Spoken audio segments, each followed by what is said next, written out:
Primeira epístola do apóstolo João, no capítulo 2, diz assim: Meus filhinhos, estas coisas vos escrevo para que não pequeis. Mas se alguém pecar, temos um advogado para com o Pai, Jesus Cristo, o justo. E ele é a propiciação pelos nossos pecados, e não somente pelos nossos, mas também pelos de todo o mundo. E nisto sabemos que o conhecemos, se guardamos os seus mandamentos. Aquele que diz, eu o conheço, e não guarda os seus mandamentos, é mentiroso, e nele não está a verdade. Mas qualquer que guarda a sua palavra, nele realmente se tem aperfeiçoado o amor de Deus. E nisto sabemos que estamos nele. Aquele que diz estar nele, também deve andar como ele andou. Amados, não vos escrevo um mandamento novo, mas um mandamento antigo, que tendes desde o princípio. Este mandamento antigo é a palavra que ouviste. Contudo, é um novo mandamento que vos escrevo, o qual é verdadeiro nele e em vós, porque as trevas vão passando, e já brilha a verdadeira luz. Aquele que diz estar na luz e odeia seu irmão, até agora está nas trevas. Aquele que ama seu irmão permanece na luz, e nele não há tropeço. Mas aquele que odeia seu irmão está nas trevas, e anda nas trevas, e não sabe para onde vai, porque as trevas lhe cegaram os olhos. Amém, meus irmãos? Mantenha sua Bíblia aberta para que nós possamos discorrer todo o texto. Estamos dando sequência a essa série da primeira epístola do apóstolo João. Vimos na primeira parte, no primeiro capítulo, que ele fala bastante sobre o amor, a comunhão, pecado, luz. Ele continua nesse assunto. São assuntos que são inseparáveis. Se você tem comunhão, você está na luz. Se você tem luz, você está em Jesus. Se você não tem Jesus, você não tem a palavra. Se você não tem a palavra, você está em trevas. Se você está em trevas, você não tem comunhão com um irmão. É basicamente isso que ele vem tratando do primeiro capítulo ao último. Aqui nesses nos dois primeiros versículos do segundo capítulo, ele fala, meus filhinhos, estas coisas vos escrevo, ou seja, tudo que ele já tinha dito que ele vai dizer, para que não pequeis. O objetivo dos alertas que Deus dá é para que você não peque, para que você não erre, para que você não tropece, para que você sim se esforce. Às vezes alguns irmãos acham que não se deve pregar que você tem que combater contra o pecado, mas Hebreus fala que não venceste o pecado porque não combateste contra ele até o sangue, até o ponto de derramar sangue. Ou seja, você tem que se mutilar porque você está pecando. Não é isso. Essa figura de linguagem que o autor de Hebreus está trazendo lá no capítulo 12, versículo, se não me falha a memória, 4, ele está ilustrando assim, você tem sim que lutar contra o seu pecado, você tem sim que lutar contra a sua carne, que lutar contra aquilo que te distancia de Deus. Lute contra, até que seja necessário derramar sangue. Não é que você tem que se mutilar, mas o teu esforço, é como Jesus, ele não se mutilou, mas quando ele estava orando, não era uma situação de pecado, mas ele estava aflito pela morte que havia de morrer. Ele transpirou sangue. A questão aqui é que todos os alertas que o Senhor dá pela sua palavra é para que não peque. Por isso o apóstolo está dizendo, meus filhinhos, estas coisas vos escrevo. Que coisas? A palavra, a revelação de Deus. Jesus Cristo veio, morreu pelo seu pecado. Para o quê? Para que não pequeis. O quê? Jesus encontrou aquela mulher adúltera, lá em João 8. Teve todo aquele cenário e no final ele disse, vai e não peques mais. Estas coisas vos escrevo. Jesus, o verbo, se apresentou àquela mulher adúltera. Éramos gentios, adúlteros espirituais. Mas o Senhor se apresentou para a gente, nos defendeu de toda acusação do maligno que vem sobre o nosso pecado. E disse, vai e não peques mais. Lute Vença o teu pecado. Tudo aquilo que pode te rodear, vença. Tenha força. Deus, Ele te deu essa força para vencer. Para combater, nem que seja até o sangue, contra o pecado, contra as astutas ciladas do diabo, contra tudo aquilo que o diabo pode lançar através de pecado, contra tudo aquilo que a tua carne deseja. Incline-se, aleluia, para Deus. Incline-se para o Evangelho, para o Senhor Jesus. Mas Ele sabe que nós vamos errar, nós vamos pecar. Por isso Ele disse assim: meus filhinhos, estas coisas vos escrevo para que não pequeis. Mas se alguém pecar, se acontecer algum acidente, algum desvio, porque tu é carne, tu é ser humano, tu está sujeito a errar. O teu espírito foi renovado, foi regenerado. Porém, a tua carne ainda porém você ainda habita nesse corpo e nesse mundo corruptível.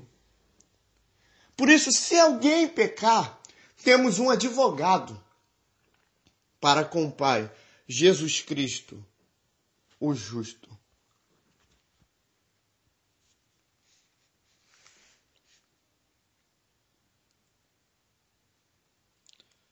Ele é a propiciação, o que nos limpa, né? Pelos nossos pecados, não somente pelos nossos, mas também pelos de todo o mundo.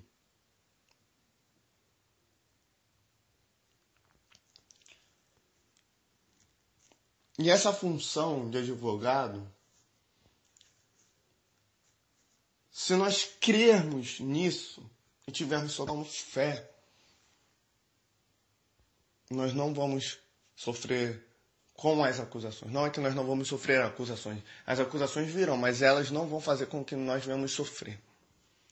Sabe por quê? Jesus ele foi lá em João, no Evangelho, está relatado lá, e falou o seguinte: eu vou para o meu Pai, mas eu não vos deixarei órfão. Enviarei um outro Consolador. Esse outro, esse termo outro, quer dizer igual. No grego quer dizer igual. Ou seja, o que eu fiz, ele continuará fazendo. A obra que eu dei início, ele continuará. Lembra muito Moisés e Josué. Moisés foi levado para o Senhor e Josué continuou a obra. Ou seja, ele, o Espírito Santo, vai continuar essa obra com a igreja. Mas ele fala que ele é consolador e é advogado.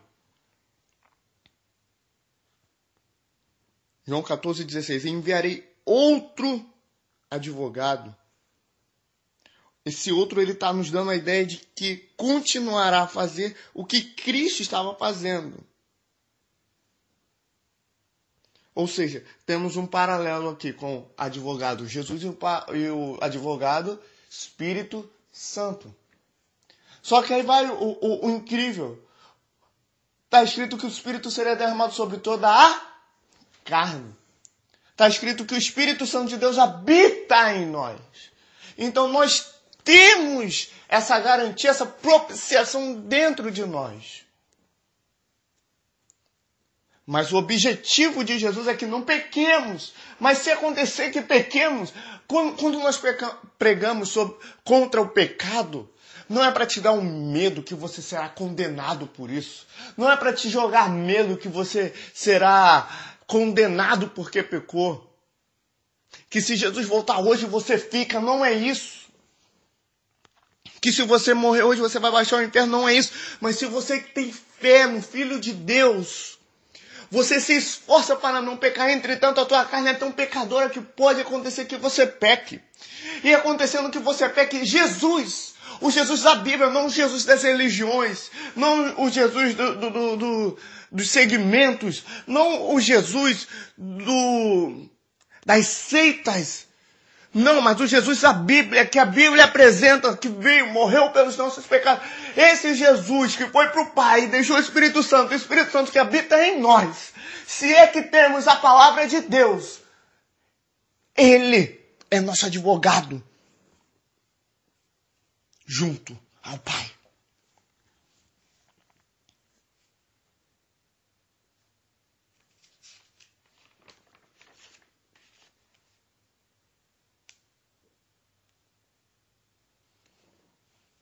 Ele, Cristo, Somente Ele é a propiciação dos nossos pecados. Não há outro que tenha condição de nos perdoar. Porque era necessário que um morresse, um justo morresse pelo pecado de todos, como disse Anás. Que em Romanos 3, 25, deixa isso muito bem claro. Ao qual Deus propôs como propiciação pela fé, pela palavra. Pela fé, pela palavra, como assim? A fé vem pelo ouvir da palavra de Deus. Então vamos colocar aqui, ó. Ao qual Deus propôs como propiciação pelo ouvir da palavra no seu sangue, para demonstração da sua justiça, por ter ele, na sua paciência, deixado de lado todos os delitos outrora cometidos, tudo que fizemos de errado, todo pecado que veio sobre nós, que nós cometemos, que nós agimos, Ele veio e Ele deixou todos os delitos e pecados de lado. Paulo falou aos Efésios no capítulo 2, nós estávamos mortos em nossos delitos, em nossos pecados, mas o Espírito, Jesus, nos vivificou, nos trouxe vida. João 1 diz, no princípio era o verbo estava com Deus, o verbo era Deus. E todas as coisas foram feitas por Ele, sem Ele nada, absolutamente nada do que foi feito se fez. Nele estava a vida, e a vida era a luz dos homens.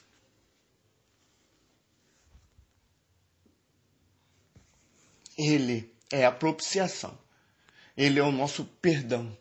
Por isso, estas coisas vos escrevo. Primeiro versículo que lemos. Para que não pequeis. Se esforce, meu irmão, para não pecar. Batalhe e lute contra. Guerreie contra o teu pecado. Que tenta te afastar mais e mais de Deus. Lute contra. Lute contra. Mate o teu pecado antes que ele venha te matar. Guerreie contra o teu pecado. Contra toda a força da carne que vai contra você. A palavra diz, lá em Gálatas, que a carne milita contra o espírito e o espírito contra a carne. E um se opõe contra o outro.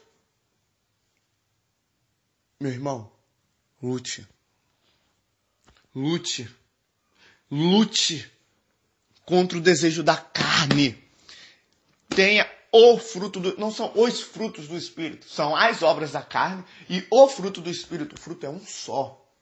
Jesus, ele é inteiro. Você não pega uma parte. Eu tenho a mansidão, mas eu não tenho domínio próprio.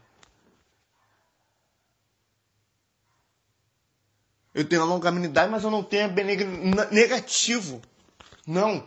Tenha todo o fruto. Consuma todo o fruto do Espírito sobre a tua vida. Guerreie contra o teu pecado. Guerreie, lute.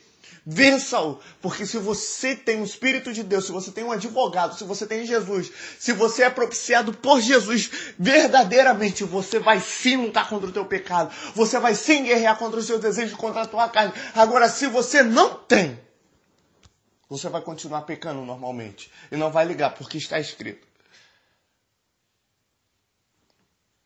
Meus filhinhos, estas coisas vos escrevo para que não pequeis. Não peque. Vai e não peques mais. E nisto sabemos que o conhecemos. Versículo 3. Se guardamos os seus mandamentos. Aí existem alguns que tem aqueles que pegam a lei, a Torá, e querem impor sobre a igreja. O que é a lei e a Torá? Para você não estar acostumado com esses termos. A lei ou a Torá, me refiro nesse momento, são o Pentateuco. O que é Pentateuco? Os 5 primeiros livros da Bíblia. Gênesis, Êxodo, Levítico, Números e Deuteronômio. Esses 5 primeiros livros nós podemos colocar como se fosse a Constituição de Israel. Entretanto, também são palavras de Deus e servem e muito para a igreja do Senhor. Mas eu não vou me aprofundar nesse assunto. Então tem aqueles que dizem, não, Jesus ele morreu por mim, agora basta eu ter fé. Só que esquece que a fé vem pelo ouvir da palavra de Deus. E quando o apóstolo João está falando aqui, e nisto sabemos que o conhecemos e guardamos os seus mandamentos. Ele não está falando só do que os apóstolos falaram nas suas cartas. Mas ele está falando das escrituras de uma maneira geral. de toda aquela ideia, entendimento, tudo aquilo que Jesus explanou, e Jesus explanou a palavra de Deus. E nisto sabemos que o conhecemos se guardamos os seus mandamentos, se guardamos a sua palavra. O apóstolo Paulo falou em Colossenses 3,16, a palavra de Cristo habite em vós abundantemente, a palavra de Deus. Aquele que diz, eu o conheço, e não guarda os seus mandamentos, é mentiroso e nele não está a verdade. Mas qualquer que guarda a sua palavra, a palavra é preciosa. Nele realmente se tem aperfeiçoado, é um progresso, o amor de Deus. E nisto sabemos que estamos nele. Aquele que diz estar nele também deve andar como ele andou. João 14, 21, aquele que tem os meus mandamentos, aquele que tem a minha palavra e as guarda, este verdadeiramente me ama, e aquele que me ama é amado do meu Pai. E eu também o amarei, e me manifestarei a ele. Levítico 18, 5 fala assim, aquele que tem os meus mandamentos, por ele terá vida por ele. A vida é quem? É Jesus. Jesus é o mandamento, Jesus é a palavra. Mas nós não somos seres místicos assim, não. É um negócio que vem, acontece. Não. É a palavra. Você só tem vida pela palavra. Você só consegue combater o pecado pela palavra. Você só consegue ser aperfeiçoado no amor de Deus pela palavra. Aquele que tem os meus mandamentos. Esse me ama. E o Pai se manifesta.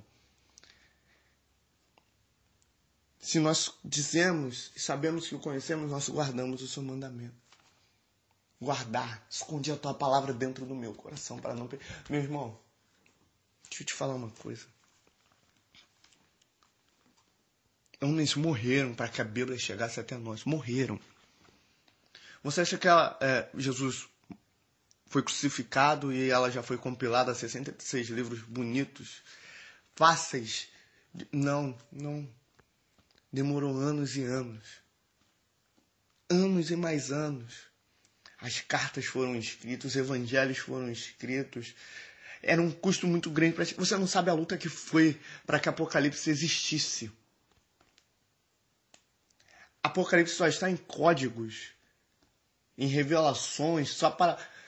Primeiro, que é a vontade de Deus. Segundo, porque o apóstolo João, se ele explanasse tudo aquilo que devia ser explanado no livro de Apocalipse, às claras, ele seria morto. E o problema não é que ele seria morto, mas o problema é que destruiriam a carta, o livro de Apocalipse, mas não. Deus preservou. Deus quis que fosse assim e chegou até nós. Os evangelhos, os profetas, a lei, tudo isso, homens derramaram sangue. Países, há um relato do pastor Josué Erion, evangelista, digamos assim, de primeiro mundo, que Deus o abençoe grandemente, que ele foi até um país, se não me engano, era da União Soviética, que ele entrou lá com o seu carro, e o seu carro estava cheio de Bíblia. E quando ele foi passar pela fronteira, a guarda mandou ele parar e foi revistar o carro dele, e ele orou e falou, Senhor, essas pessoas estão sedentas da tua palavra. Sedentas. Então eu te peço que esses homens não vejam a Bíblia, que eles venham ver legumes, alfaces e tomates. E os homens abriram. Viram o que estava ali, fechou. Chegou até o pastor Josué e falou, vai e corre, senão esse tomate e esse alface vai estragar, porque Deus, ele é fiel. A quem tem fome e sede da palavra de verdade, a quem quer buscá-lo. E quando o pastor Josué foi entregar uma Bíblia para uma pessoa, e ele disse, há muitos anos Stalin tirou a minha.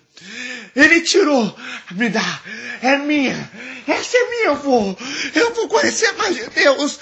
Homens e mulheres onde não tem a palavra, tem fome, e você que tem, não dá valor, não dá crédito, não busca conhecer, simplesmente quer falar que o homossexualismo está errado, quer falar que o outro está errado, que o teu irmão está errado, que a política está errada, mas não quer se enquadrar na palavra, não quer se esforçar para mudar o teu caráter, para agradar a Deus, para abalar essa terra pelo teu caráter, com o teu testemunho. Você não quer, você simplesmente quer ter um rótulo de cristão. ler meia dúzia de versículos, dizer que conhece alguma coisa teologicamente, mas não conhece a Deus.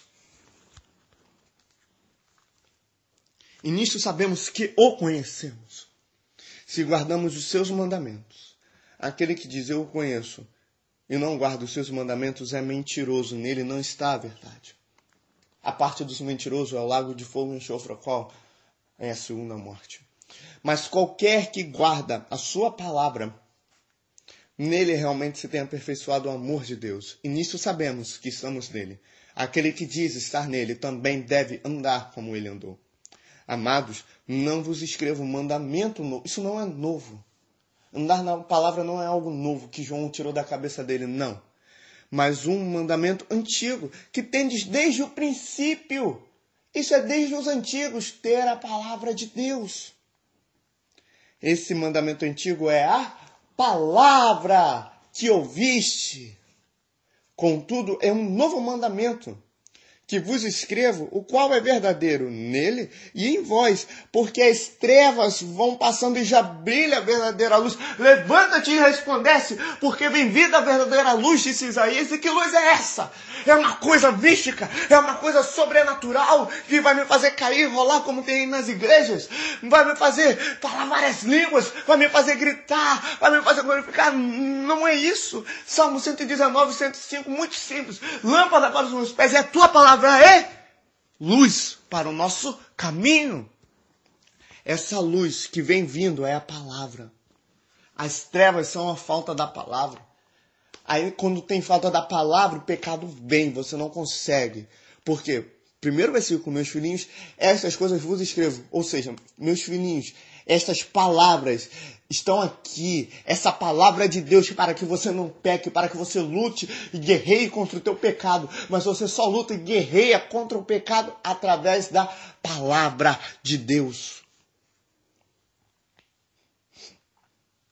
Aquele que diz estar na luz e odeia seu irmão, até agora está nas trevas. Ou seja, aquele que diz que conhece a Deus. Quem conhece a Deus é quem tem a palavra. A luz é o que? A palavra. Então vamos lá. Aquele que diz que conhece a Deus e odeia seu irmão está nas trevas.